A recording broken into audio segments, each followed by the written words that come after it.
السلام علیکم ورحمۃ اللہ وبرکاتہ۔ سامعین، آج عالم برزخ کی زندگی کا 5واں حصہ سماعت فرمائے۔ پچھلے حصے میں نے ذکر کیا تھا کہ ایک فرشتہ عبداللہ کے پاس آیا اور انہوں نے سلام کیا، تو عبداللہ نے سلام کا جواب دیا۔ پھر فرشتے نے بہت ہی نرمی سے اور محبت کے انداز میں کہا کہ ہمیشہ باقی رہنے والی کامیابی مبارک ہو۔ تو عبداللہ نے جواب میں شکریہ ادا کیا ہی تھا کہ اس فرشتے نے دوبارہ بولا کہ کیا آپ آئینہ دیکھنا پسند کریں گے؟ تو عبداللہ نے کہا کہ یہ بات مجھے سمجھ میں نہیں آئی کہ یہ بات مذاق میں کہی گئی یا سنجیدگی سے، کیونکہ اس وقت آئینہ دیکھنے کی کوئی معقول وجہ مجھے سمجھ نہیں آ رہی تھی۔ تاہم اس نے میرے جواب کا انتظار نہیں کیا۔ ایک فرشتے کو اشارہ کیا اور اگلے ہی لمحے میرے سامنے ایک قد آدم آئینہ تھا، یعنی ایک بہت بڑا آئینہ رکھا ہوا تھا۔ میں نے اس آئینے کو دیکھا اور مجھے یقین ہو گیا کہ اس نے میرے ساتھ مذاق کیا تھا، کیونکہ یہ آئینہ نہیں بلکہ ایک انتہائی خوبصورت اور زندگی سے بھرپور پینٹنگ تھی، جس میں ایک خوبصورت نوجوان بلکہ شہزادہ شاہانہ لباس زیب تن کیے کھڑا تھا، یعنی ایک خوبصورت نوجوان اچھے لباس میں کھڑا تھا۔ یہ تصویر کسی بھی اعتبار سے نہیں لگ رہی تھی، بلکہ یوں محسوس ہو رہا تھا کہ جیسے آئینے کے سامنے کوئی انسان زندہ کھڑا ہوا ہے۔ تو میں نے فرشتے کی طرف دیکھا اور مسکرا کر کہا، آپ اچھا مذاق کرتے ہیں، مگر پینٹنگ اس سے زیادہ اچھی کرتے ہیں۔ مصور تو آپ ہی معلوم ہوتے ہیں، لیکن اس میں ماڈل کون ہے؟ فرشتے نے بہت ہی سنجیدگی سے میری بات کا جواب دیا، پینٹر تو المصور یعنی مالک ذوالجلال ہے، البتہ ماڈل آپ ہیں۔ اس کے بعد صالح کو اشارہ کیا، وہ میرے قریب آیا اور میرا سر گھما کر دوبارہ پینٹنگ کی طرف کر دیا۔ اس دفعہ پینٹنگ میں اس نوجوان کے ساتھ صالح بھی نظر آ رہا تھا۔ میں حیرت سے کبھی صالح کو دیکھتا اور کبھی اس آئینے میں کھڑے دوسرے شخص کو، جس کے بارے میں ان دونوں کی متفقہ رائے یہ تھی کہ یہ میں ہی تھا۔ میں نے بلند آواز سے کہا، مگر یہ تو میں نہیں۔ تو صالح نے جواب میں یہ مصرع پڑھا، اے جانے جہاں یہ کوئی تم سا ہے کہ تم ہو، لیکن یہ کیسے ممکن ہے؟ میں تو ایک بوڑھا شخص تھا اور جوانی میں بھی کم از کم ایسا نہیں تھا۔ اس دفعہ تو میری بات کا جواب فرشتے نے دیا، آپ ناممکنات کی دنیا سے ممکنات کی دنیا میں آ گئے ہیں، آپ انسانوں کی دنیا سے خدا کی دنیا میں آ گئے ہیں۔ آج ہر شخص ویسا نہیں دکھائی دے گا جیسا وہ دنیا میں دوسرے انسانوں کو نظر آتا تھا، بلکہ آج ہر شخص ویسا نظر آئے گا جیسا وہ اپنے مالک کو نظر آتا تھا، اور مالک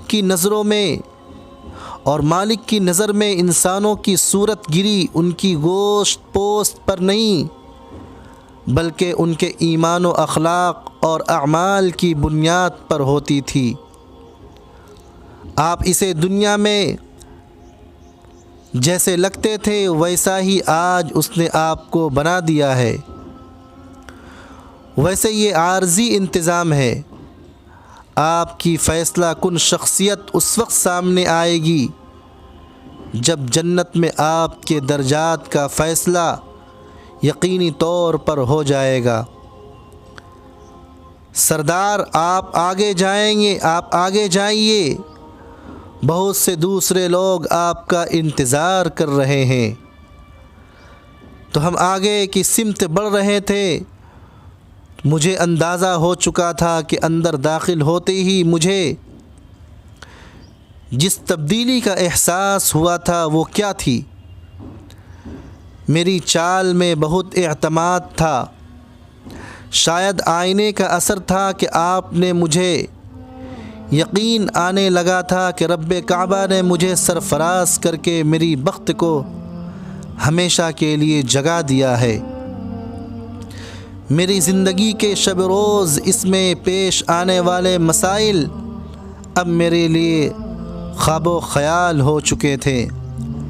پچھلی دنیا کی محرومیاں، صبر اور محنتیں کبھی اس طرح بھی رنگ لائیں گی، مجھے اس کا قطعاً اندازہ نہیں تھا۔ قرآن کریم اور احادیث میں اگلی دنیا کا بہت کچھ تعارف پڑھا تھا، مگر جو آنکھیں دیکھ سکتی تھی، کان سن سکتے تھے اور حواس محسوس کر سکتے تھے، وہ الفاظ سے شعور تک بہت کم منتقل ہوتا ہے۔ آج جب یہ سب حقائق سامنے ہیں تو یقین نہیں آتا کہ مجھے یہ اندازہ تو زندگی ہی میں ہو چکا تھا کہ آخرت کی بازی میں جیت جاؤں گا، مگر اس جیت کا مطلب اتنا شاندار ہوگا اس کا مجھے بالکل بھی اندازہ نہیں تھا۔ تمہیں ابھی پورا اندازہ نہیں ہوا ہے صالح، پتہ نہیں کس طرح میرے خیالات پڑھ رہا تھا، اس کے جملے نے مجھے چونکا دیا۔ اس نے اپنی بات جاری رکھی اور کہا کہ اصل زندگی تو ابھی شروع ہی نہیں ہوئی ہے، ابھی تو تم حشر کے عارضی مرحلے میں ہو، اصل زندگی تو در حقیقت جنت میں شروع ہوگی۔ اس وقت خدا کا بدلہ دیکھنا، اس وقت خدا کو داد دینا۔ سردار تو آگے دیکھو ہم کہاں کھڑے ہیں۔ اس کی بات سے مجھے احساس ہوا کہ میں اپنے ماحول سے بالکل لاتعلق ہو کر چل رہا تھا۔ میں نے نظر اٹھا کر دیکھا،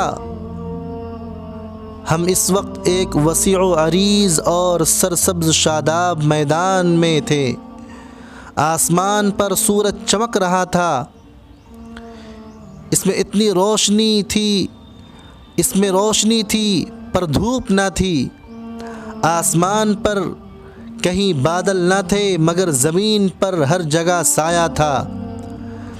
زمین سبز تھی، شاید اس کے اثر سے آسمان نیلگوں کے بجائے سبزی مائل ہو رہا تھا۔ میدان کے بیچوں بیچ میں ایک فلک بوس پہاڑ تھا، محاورتاً نہیں حقیقتاً فلک بوس، کیونکہ اس کی چوٹی جہاں سے ہم کھڑے دیکھ رہے تھے آسمان میں پیوست لگ رہی تھی۔ فضا میں ہر طرف بھینی بھینی خوشبو مہک رہی تھی۔ یہ خوشبو ہر اعتبار سے بالکل نئی مگر انتہائی مسحور کن تھی۔ ہماری سماعت ہمیں ان نغموں کا احساس دلا رہی تھی جو کانوں میں رس گھولنے والی موسیقی کے ساتھ چار سو بکھرے ہوئے تھے۔ مجھے یہ لگ رہا تھا کہ یہ خوشبو اور یہ موسیقی میری ناک اور کان کے راستے سے نہیں بلکہ براہ راست میرے اعصاب تک پہنچ رہی ہے۔ اس کی تاثیر میں مہک آہنگ اور سکون و سرور کے عناصر اس خوبصورت تناسب یکجا تھے۔ مجھے اپنا وجود تحلیل ہوتا محسوس ہو رہا تھا۔ میں ایک جگہ رک کر کھڑا ہو گیا اور آنکھیں بند کر کے اس ماحول میں گم ہو گیا۔ صالح نے میرا انہماک دیکھ کر کہا، اس پہاڑ کا نام اعراف ہے، آؤ اس کے ارد گرد چکر لگاتے ہیں، میں ساتھ ساتھ تمہیں یہاں کی ساری تفصیلات سے آگاہ کرتا رہوں گا۔ میں جواب دیے بغیر سحر زدہ انداز میں صالح کے ساتھ ہو لیا۔ ہم نے دائیں طرف سے اپنا سفر شروع کیا۔ ہم کچھ ہی دور چلے تھے کہ پہاڑ کے ایک حصے پر امت آدم لکھا ہوا نظر آیا۔ میں نے صالح سے پوچھا، کیا یہاں آدم علیہ السلام ہیں؟ تو اس فرشتے نے کہا، نہیں، سارے نبی پہاڑ کے اوپر بلند حصے پر موجود ہیں۔ تم دیکھو گے کہ ہر تھوڑی دیر بعد اسی طرح کسی نہ کسی نبی اور اس کی امت کا نام لکھا ہوا نظر آئے گا۔ ہر امت کے نجات یافتہ لوگ، تمہاری طرح نجات یافتہ لوگ یہاں آ کر جمع ہوں گے۔ اس نے جواب دیا، کیا مجھے امت محمدیہ کے کیمپ میں جانا نصیب ہوگا؟ صالح نے نفی میں سر ہلایا اور کہا، ان مقامات پر نجات یافتہ لوگ کھڑے ہوں گے اور روز حشر کے اختتام پر یہیں سے جنت میں جائیں گے۔